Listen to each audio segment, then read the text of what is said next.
the news of the week, Tuesday edition, with your anchorman, Dennis Miller.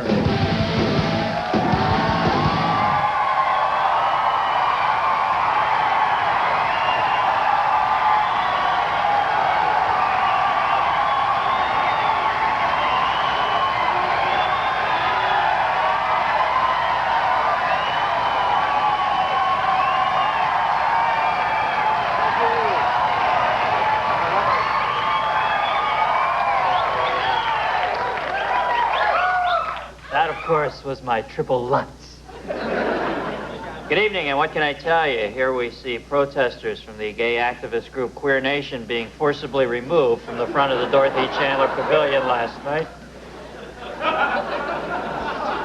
Militant gay groups had vowed to disrupt last night's Oscar ceremonies, but they were reportedly so charmed by Liza's shoulderless, stretchy gown, they behaved themselves all night. Juliette Lewis attended the Academy Awards and later spearheaded an attack on the Starship Enterprise.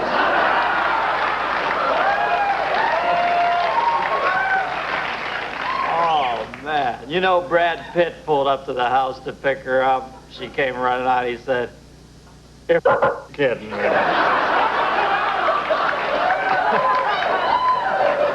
This is televised, baby. Silence of the Lambs took 5 out of the 7 Oscars it was up for last night. You know, that's because in Hollywood, cannibalism is often considered a career move. The most ironic moment of the night came when director Jonathan Demme, who won for directing Silence, just would not shut up.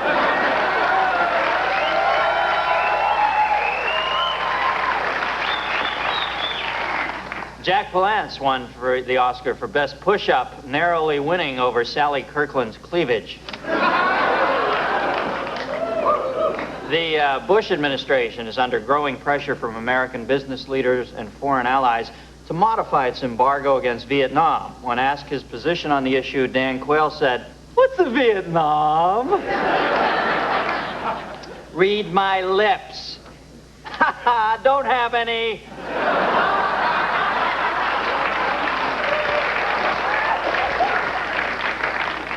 George Bush helped a news photographer to his feet after the photographer passed out when Bush actually used the word recession in a speech. Richard Nixon was the first candidate to cover all 50 states. I guess Clinton wants to be the first one to cover all 7 deadly sins. Clinton said in Milwaukee he would like his wife Hillary to play a very top-level role in his administration if he is elected in November. When asked about it, Hillary responded, "He's probably just high again."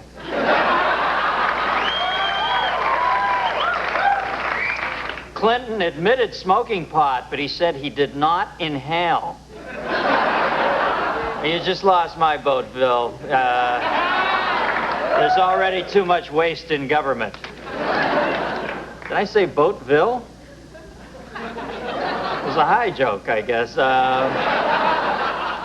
In Minneapolis last week, Jerry Brown debated Bill Clinton, who appeared via satellite. Brown came off well, but many thought it was unfair that he kept switching the channel to Murder, She Wrote.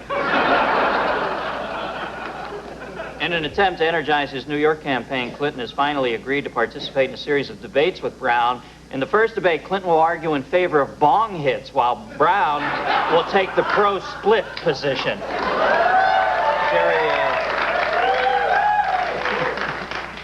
Jerry Brown addressed a rally in Milwaukee Friday and demonstrated how he would squeeze Bill Clinton's tomato-like noggin if he had the chance.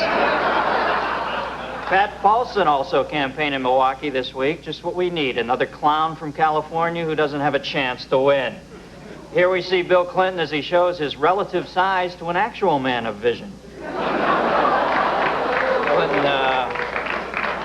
Clinton campaigned in the Orthodox Jewish community this week and promised to get a circumcision as soon as his erection subsides.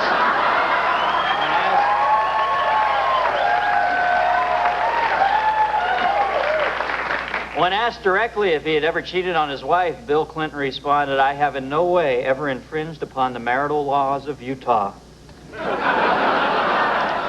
Tom Harkin announced his endorsement of Bill Clinton. Here they sit silent after being reminded of the adage, if you can't say anything nice about someone, don't say anything at all.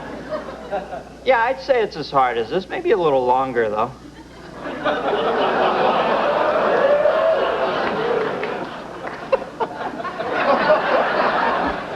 We shouldn't be grabbing wrought iron fences. What am I to do? I just pay these off, folks.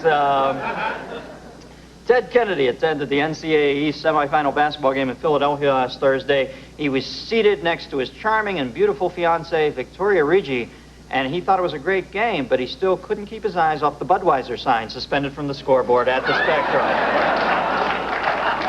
Meanwhile, it was business as usual back at the Kennedy compound. Pat Buchanan has just lost his 17th primary in a row to George Bush and is now officially out of touch with reality. Mikhail Gorbachev made his acting debut earlier this week in a film by Wim Wenders. Apparently, the ex-Soviet leader is so excited about his new career that he's agreed to do anything that Ed Asner turns down. Protesters in Moscow's Red Square finally had their wish come true this week. The government agreed democratic reforms weren't working, so they temporarily went back to the old system and shot the protesters with a machine gun. The operators of the Hanford atomic weapons site, who are being sued for toxic and radioactive pollution, will have their legal bills paid by U.S. taxpayers. Unfortunately, the Atomic Energy Commission gave the nuclear industry legal protection years ago as part of their Let Them Eat Uranium program. A group of mathematicians have discovered the largest prime number known to man. The number has 227,832 digits. They found it on a McDonald's sign in Sarasota, Florida. Major League Baseball ticket prices are soaring and now average as much as $9.41 a piece, but special promotions provide baseball fans with great premiums, like the new Pete Rose Day, where every ticket buyer gets their chance of a shiny double-breasted jacket or having their hair cut like Peter Tork.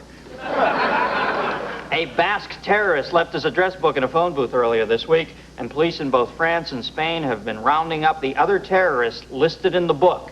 The absent-minded terrorist was a member of the Dedicated Union for Undermining Society, also known as Doofus. I can't answer that right now. I am so wasted. And finally, Japanese commuters gathered this week to discuss whether or not their country is overcrowded. Guess what, folks? That's the news, and I am out of here.